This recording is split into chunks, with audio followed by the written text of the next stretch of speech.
오늘 하나님께서 우리에게 주신 말씀은 사도행전 1장 4절에서 8절 말씀입니다.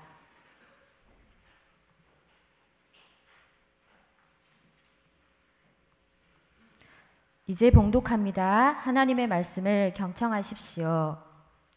사도와 함께 모이사 그들에게 분부하여 이르시되 예루살렘을 떠나지 말고 내게서 들은 바 하나님께서 약속하신 것을 기다리라. 요한은 물로 세례를 베풀었으나 너희는 몇 날이 못되어 성령으로 세례를 받으리라 하셨느니라. 그들이 모였을 때 예수께 여쭈어 이르되 주께서 이스라엘 나라를 회복하심이 이때니까 하니 이르시되 때와 시기는 아버지께서 자기의 권한에 두셨으니 너희가 알 바 아니요 오직 성령이 너희에게 임하시면 너희가 권능을 받고 예루살렘과 온 유대와 사마리아와 땅 끝까지 이르러 내 증인이 되리라 하시니라. 아멘. 하나님께서 이 말씀을 통해 우리에게 은혜 주시기를 원합니다. 지난 한 주간 잘 지내셨어요?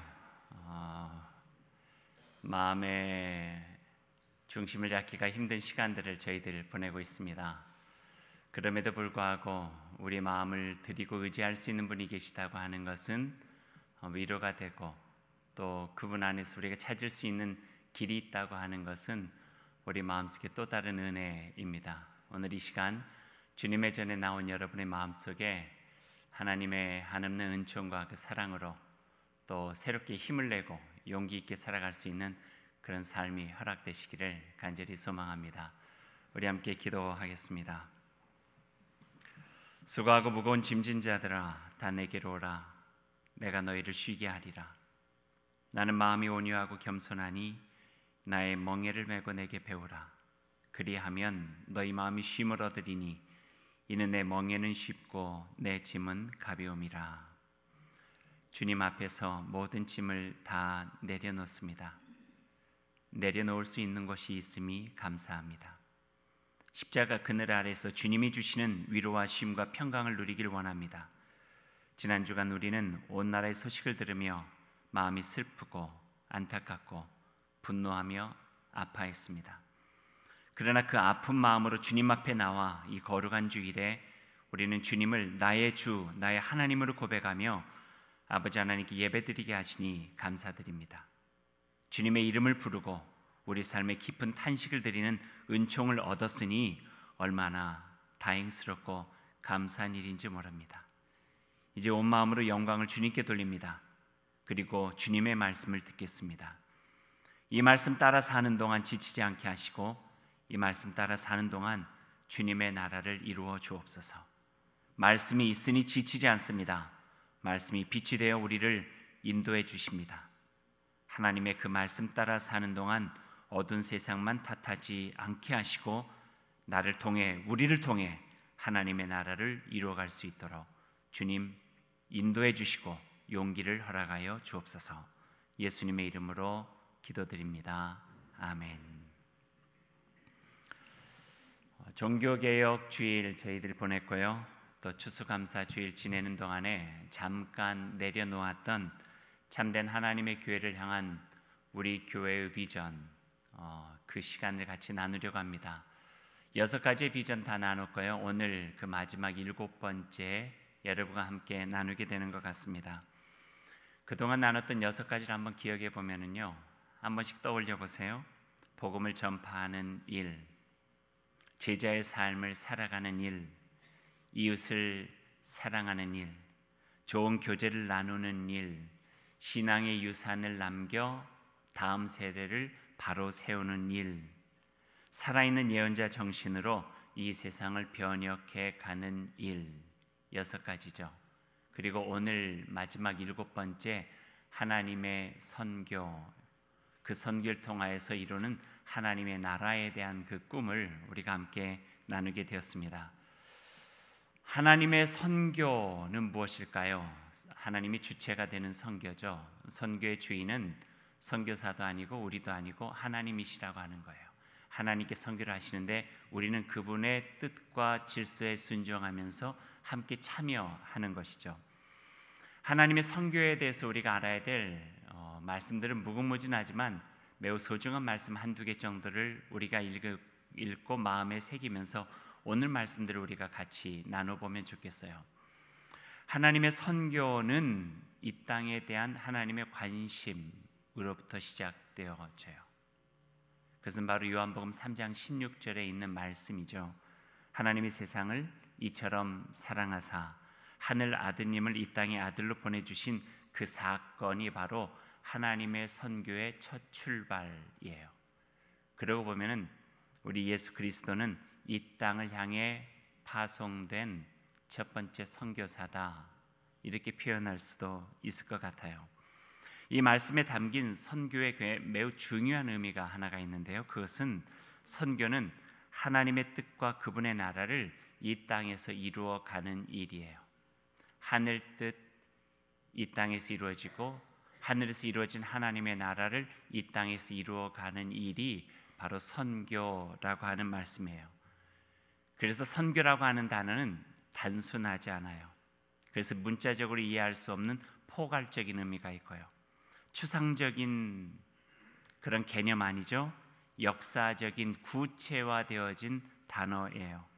그리고 개인적이지 않아 공적이고 또 우리가 함께 할 수 있는 공공적이어서 우리가 살아가는 이 시대 속에서 함께 생각하고 실천해 나가야 되는 것이 하나님의 선교예요. 그래서 그 하나님의 선교를 우리 마음속에 품고 살아가는 사람은요, 두 관심을 가져야 되죠. 하나는 하늘에 대한 관심이고 또 하나는 우리가 살아가는 우리의 삶의 자리, 이 땅에 대한 관심이에요. 땅만을 관심 갖고 살아가는 일 아니고요, 하늘만을 관심 갖고 살아가는 일 아니에요. 피상적인 피안의 삶도 아니고 현실에 매몰되는 삶이 아니라 하늘의 뜻을 마음에 담고 이 세상에서 구체적으로 살아가는 삶이 하나님의 선교라 이야기할 수 있어요. 복음을 전하고 한 개인적인 구원을 이루고 구원받은 수를 증가시켜 나가면서 이 땅에서 하나님의 나라를 확정시켜 나가는 일, 단순하게 표현하면 그렇게 표현할 수 있지만 더 깊게 표현하면은 하나님께서 그 아들까지 보내주셔서 이 땅에서 이루고자 하셨던 그 나라를 우리가 함께 힘을 합쳐서 그분의 뜻을 따라 이뤄가는 일, 이게 바로 하나님의 선교라고 이야기할 수 있겠죠. 선교를 말할 때 가장 성경에서 많이 인용되어지는 성경 구절이 있어요. 그게 바로 오늘 우리가 함께 읽었던 사도행전 1장에 있는 말씀이에요. 특별히 8절에 있는 말씀은 조금만 신앙생활 한 사람이라면은 안 보고도 외울 정도로 우리가 잘 아는 말씀이죠. 오직 성령이 너에게 임하시면 너희가 권능을 받고 예루살렘과 온 유대와 사마리아와 땅 끝까지 이르러 내 증인이 되라. 여기에 굉장히 큰 의미가 담겨져 있죠. 하지만 이 구절만 가지고는 예수님께서 승천하시기 전에 그 제자들에게 남겨주신 그 마지막 말씀을 바로 이해하기는 불충분해요. 앞뒤의 말씀들을 조금 더 우리가 읽어볼 때에 이 말씀으로 결론을 내리시는 예수님의 마음이 어떤 마음인지에 대해서 우리가 잘 알 수 있을 것 같아요. 오늘 성경을 한번 보시겠어요?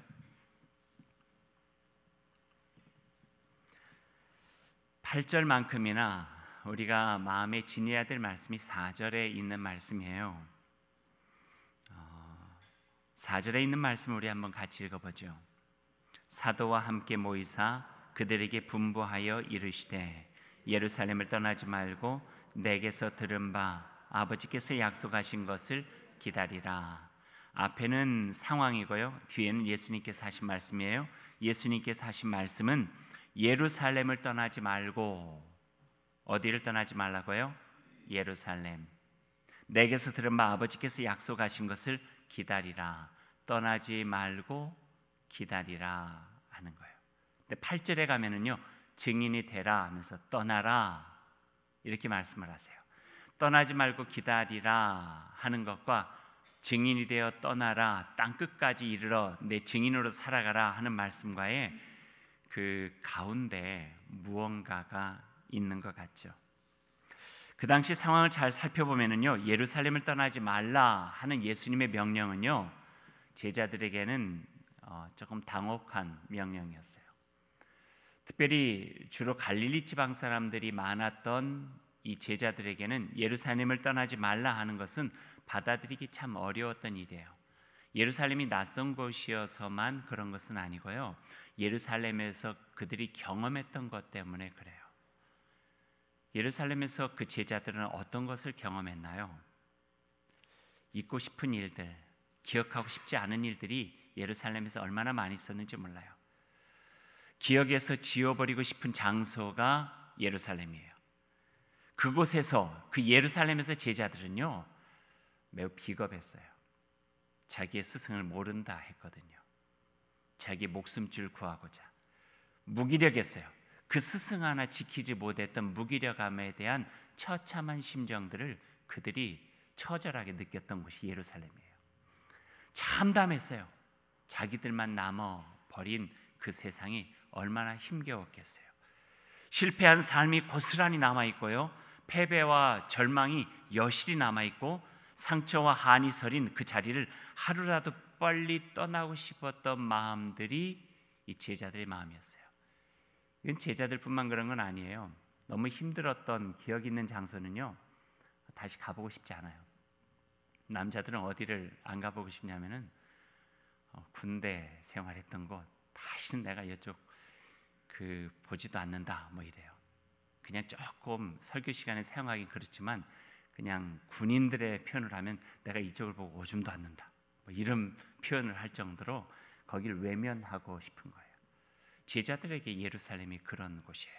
예루살렘 예제만 들어도 떠올리는 실패의 감정, 패배와 절망의 감정, 상처와 한, 비겁함, 무기력, 참담한 그것들이 어떻게든지 물리적으로라도 그 지역과 공간을 떠나고 싶어 했을 거예요.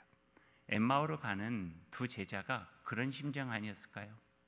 예수님이 부활하셨다고 하는 소식을 들었음에도 불구하고 예수님의 부활의 소식이 기뻤다면 그 기쁨을 넘어서 참담함이 그들로 하여금 예루살렘으로 가게 해요. 7명의 제자들이 갈릴리 그 호숫가로 다시 돌아간 이유가 뭐예요? 예루살렘에서는 더 이상 그들이 버티기가 어려웠기 때문에 그런 것이죠.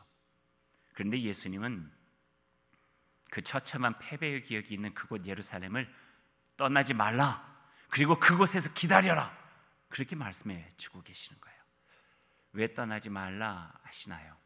성사학자 김혜건 교수는 그의 책에서 이렇게 설명하고 있어요. 예수님이 제자들에게 떠나지 말라 하신 것은 실패한 그 자리, 자신들의 무기력하고 절망스러운 인격과 신앙이 적나라하게 노출된 그 자리에서 한 발짝도 물러서지 말고 부르뜬 눈으로 자신의 바닥난 인간성과 연약함과 추악함을 외면하지 말고 응시하라는 명령이다 그래요. 응시할 때 그 처절한 바닥에서부터 절망과 배반과 무기력의 바닥에 세워진 십자가를 경험할 수 있게 되고, 그 십자가가 살아서 그들의 마음을 위로하고 치유하고 새롭게 하고 다시 일어나서 자신들의 삶에 힘겨웠던 그 굴레들과 사슬들을 떨쳐버리고 일어날 수 있는 용기를 얻을 수 있기 때문에 떠나지 말라, 기다려라, 그냥 그것을 응시하면서 하나님께서 주시는 위로와 하나님께 주시는 은혜를 경험하고 그 속에서 새롭게 시작할 수 있는 그 힘을 얻으라, 이 말씀을 해주고 계신다는 거예요. 그리고 1장 8절에 예수님께서 기다리라 하신 그 끝에 성령을 경험하고 성령과 더불어서 나아갈 수 있는 방향을 제시해주고 계시는 거죠. 예루살렘과 온 유대와 사마리아 땅끝까지 나아가 그분의 증인, 복음의 증인으로 살아갈 수 있는 힘, 좌절된 그 상태로 놔두지 않겠다, 절망한 그 모습으로 그당 살아갈 수 있도록 내가 내버려두지 않겠다, 패배와 무기력과 연약함 속에 있게 하지 않겠다, 다시 일어나서 나의 십자가의 죽음을 넘는 그 생명의 힘으로 살아갈 수 있도록 용기를 주겠다, 너희들이 그렇게 살아야 온전한 삶을 살아갈 수 있겠다 하시는 예수님의 그 격려의 말씀이 오늘 이 사도행전 1장의 말씀으로부터 우리에게 들려주신다 하는 거예요.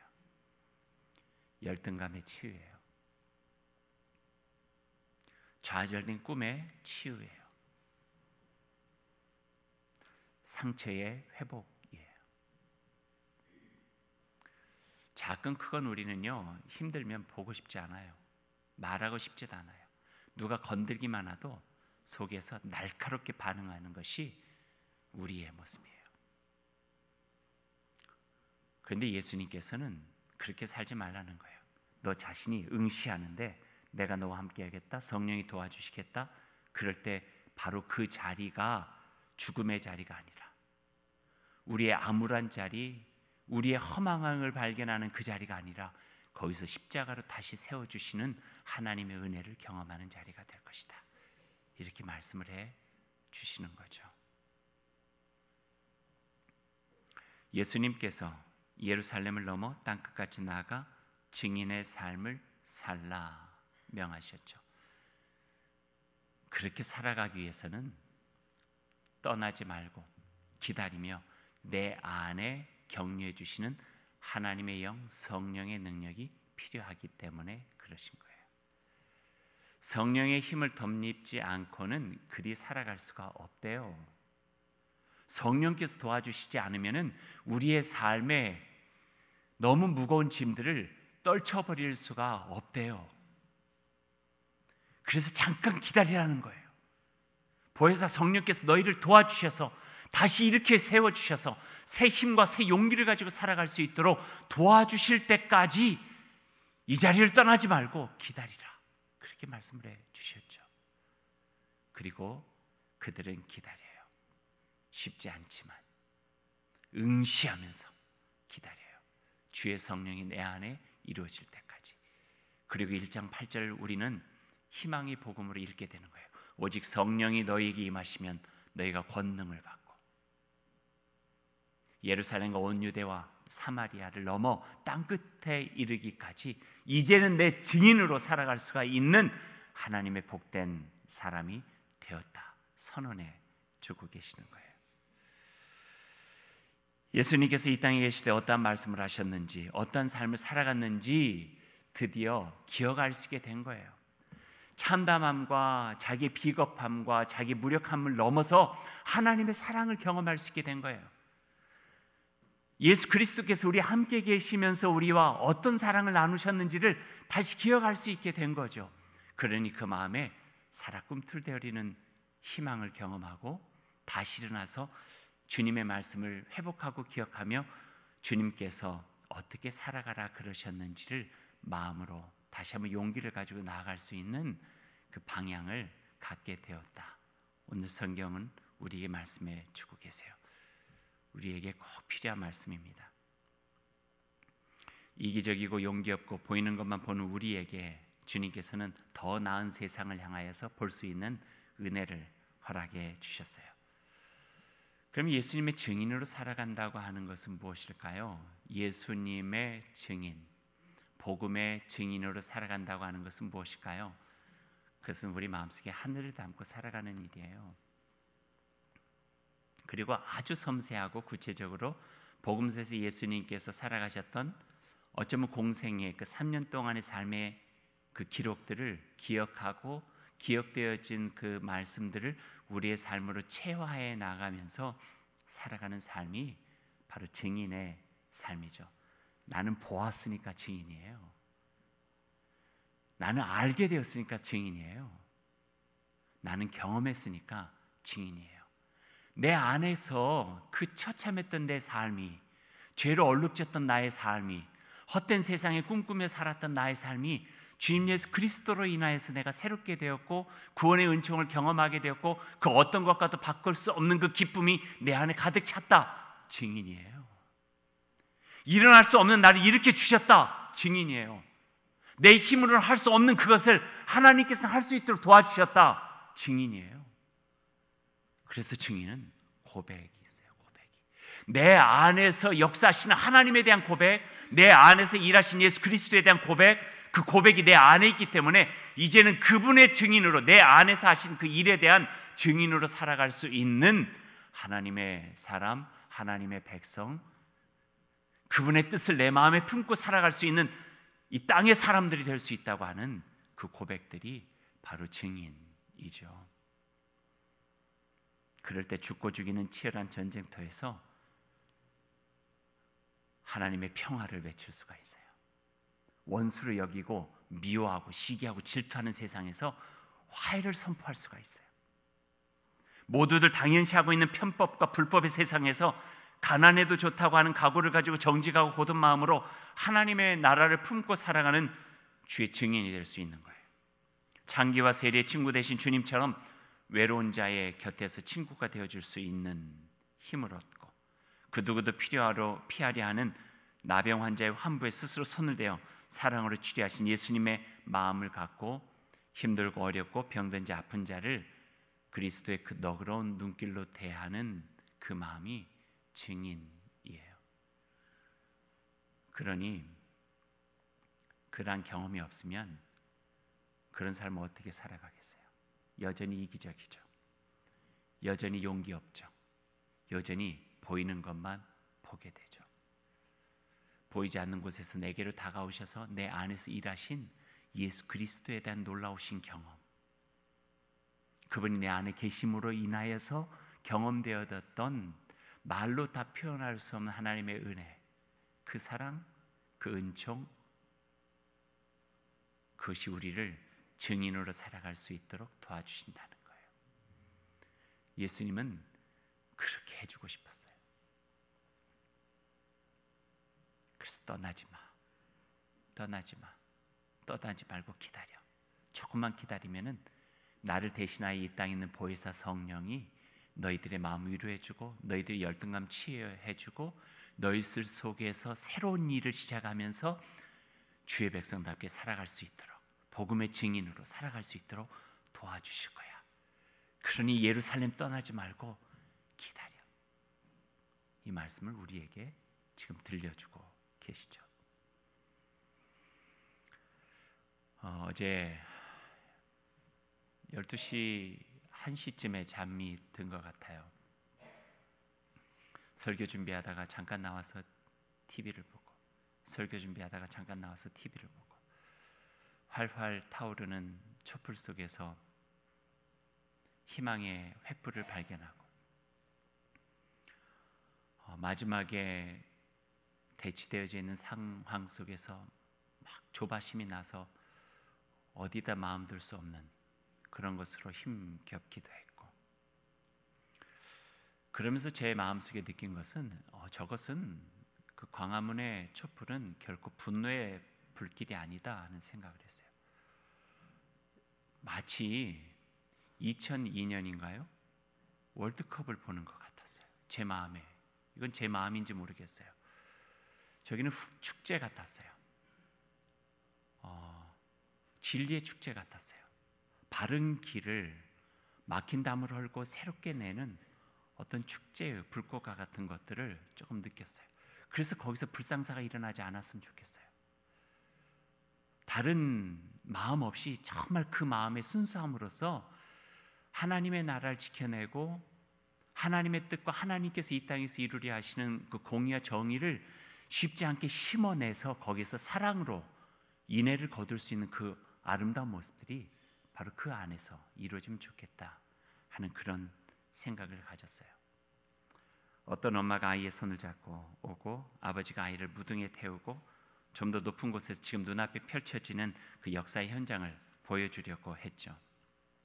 어떤 취재하는 분이 어떤 엄마에게 왜 나오게 되었냐고 물었어요. 그랬더니 그 엄마가 이렇게 대답하더라고요. 20년, 30년 후에 엄마 아빠는 그때 어디 있었어? 라고 물어볼 때 그 질문에 대한 대답을 하기 위해서 제가 여기에 나왔습니다 라고 이야기를 했어요. 증인이에요. 증인이에요.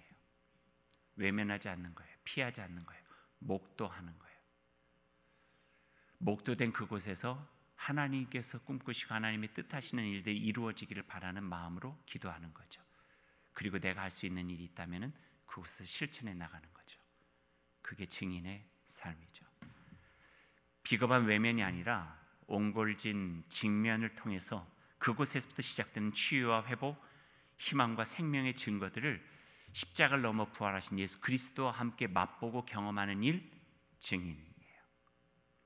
함석헌 선생님은 뜻으로 본 한국 역사, 성서로 본 한국 역사라는 책을 통해서 하나님이 이 땅의 고난과 역경이라는 십자가를 통해서 우리 민족을 하나님의 또 다른 영광을 이루어야 할 소명 있는 민족으로 단련시켜 주셨다, 그렇게 말씀해 주고 계시죠. 이 땅의 아픔에 귀를 기울일 때 바로 그 속에서 가슴 아파하시면서 독생자 아들 예수 그리스도를 이 땅에 보내신 하나님의 마음을 우리가 조금은 느낄 수 있다고 말씀해 주고 계세요. 이것이 바로 기독교 신앙의 역설이에요. 절망의 현장에서 희망을 보고 죽음의 현장에서 생명을 보며 고난의 현장에서 영광을 본다. 인자가 고난을 통해 영광에 들어가야 함을 너희가 알지 못하느냐? 주님께서 제자들에게 하신 말씀이죠. 그래서 기독교 신앙은 우리만 편하고 만족스럽게 살아가는 이기적인 신앙 아니고 물질적이고 세속화되어가는 이 세상에서 세상의 질서인 힘에 밀려 아프고 상처받고 무시되고 아픈 마음을 가지고 살아가는 이 세상에서 하나님의 복음으로 이 세상을 치유하고 회복하며 하나님의 질서로 이 땅을 아름답게 세워가는 증인의 삶을 살아가는 것, 이것이 바로 기독교 신앙이다, 우리에게 말씀해 주고 계셔요. 이번 상황을 보면서 어떤 목사님이 SNS, 페이스북에다가 글을 하나 올렸어요. 그 글은 이거예요. 단문이었어요. 이럴수록 우리는 주님을 바라보아야 합니다. 그랬더니 그 밑에 댓글이 막 달리기 시작했어요. 찬성하는 댓글은 예, 목사님 말씀에 아멘입니다. 세상에 희망이 없습니다. 주님만이 희망입니다. 그런데 반대의 글도 올렸어요. 그렇게 이기적이니까 교회가 세상에서 비난을 받는 것입니다. 그 목사님이 원래 그 글을 올리실 때는 그런 마음은 아니었어요. 주님의 위로를 구하는 마음이었죠. 그러나 분명하게 기독교 신앙은 두 눈길을 우리에게 요구하세요. 하나의 눈길은요, 믿음의 주여 우리를 온전케 하시는 예수 그리스도를 바라보는 일이에요. 또 하나의 눈길은요, 주님을 바라보면서 주님의 눈길이 어디를 향하고 있는가를 보면서 우리가 그곳을 바라보는 거예요. 두 가지의 눈길이 기독교 신앙의 눈길이에요. 믿음의 주여 우리를 온전케 하시는 예수 그리스도를 바라보는 하늘을 향하는 눈길과 자기 아들까지 내어주시면서 이 땅을 치유하시고 구원하시고 회복하려 하셨던 하나님의 눈길 이르는 그곳을 함께 바라보는 것, 그리고 그곳에서 이루어지는 일들이 하나님의 선교죠. 그곳에서 살아가는 삶이 증인의 삶이죠. 오늘 참된 하나님의 교회를 향하여 우리에게 요청하고 계시는 7번째 우리가 힘써야 할 일은 바로 하나님의 선교입니다. 이 두 눈길을 가지고 주의 백성답게 복음의 증인으로 우리가 온전하게 살아갈 수 있기를 소망합니다. 이제 말씀을 마무리하면서요, 우리가 함께 기도할 텐데요, 그 기도문은 여러분에게 나눠드렸던 우리 광주 달교 신앙 정신과 목회라고 하는 책자의 제일 마지막에 나와 있는 하나님 나라를 위한 기도예요. 오늘 주보에도 넣어줬는데요, 주보는 전문을 넣어드렸고요, 앞에 스크린에는 저와 여러분이 교독하는 기도문을 넣어드렸어요. 이 기도문 우리가 함께 같이 읽어보십시다. 하나님 아버지,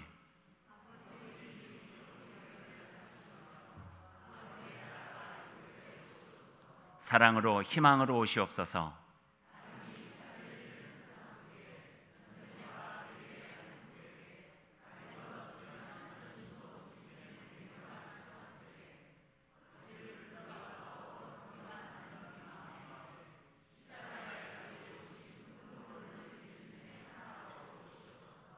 기쁨으로 평화로 오시옵소서.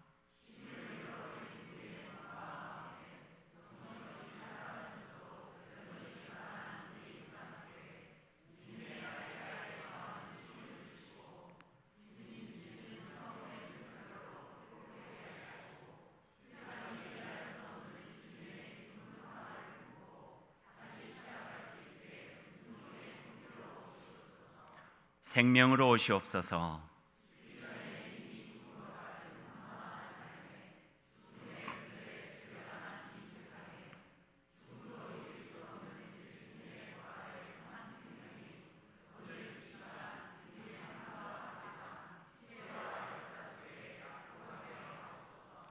주님, 들려주시는 말씀 속에서 하나님 나라의 소식을 듣습니다.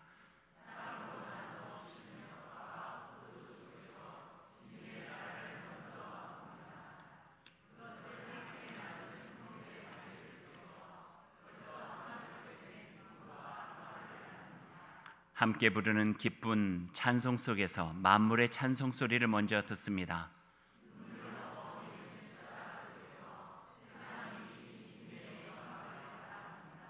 하오니 주님,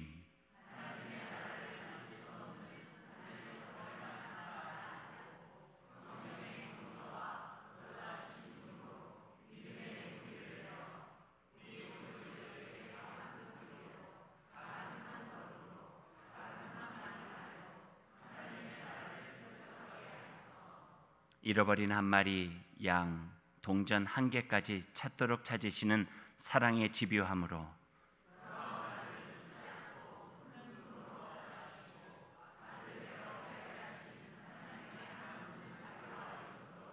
이 세상 구석구석 하나님 나라가 스며들고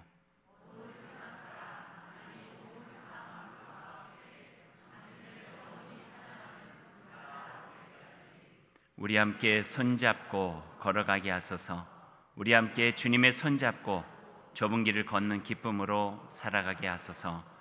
예수 그리스도의 이름으로 기도드립니다. 아멘. 마음을 담아 주님의 나라 마음에 담고 심혈을 기울여서 만든 기도문입니다.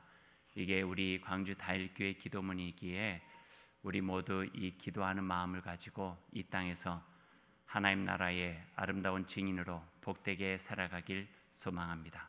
기도하겠습니다. 주님 감사합니다.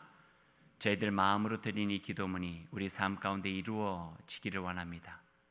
떠나지 말라 하신 주님의 마음 우리 마음으로 받아들이고 이제 주님께서 그 보혜사 성령을 통해서 우리에게 허락해 주신 그 권능으로 새 힘과 용기로 위로받고 치유된 우리들의 새 심령으로 하나님 나라의 증인되고 복음의 증인되고 예수 그리스도의 참된 사람 되어 이 땅에서 온전하게 나아갈 수 있도록 인도하여 주옵소서.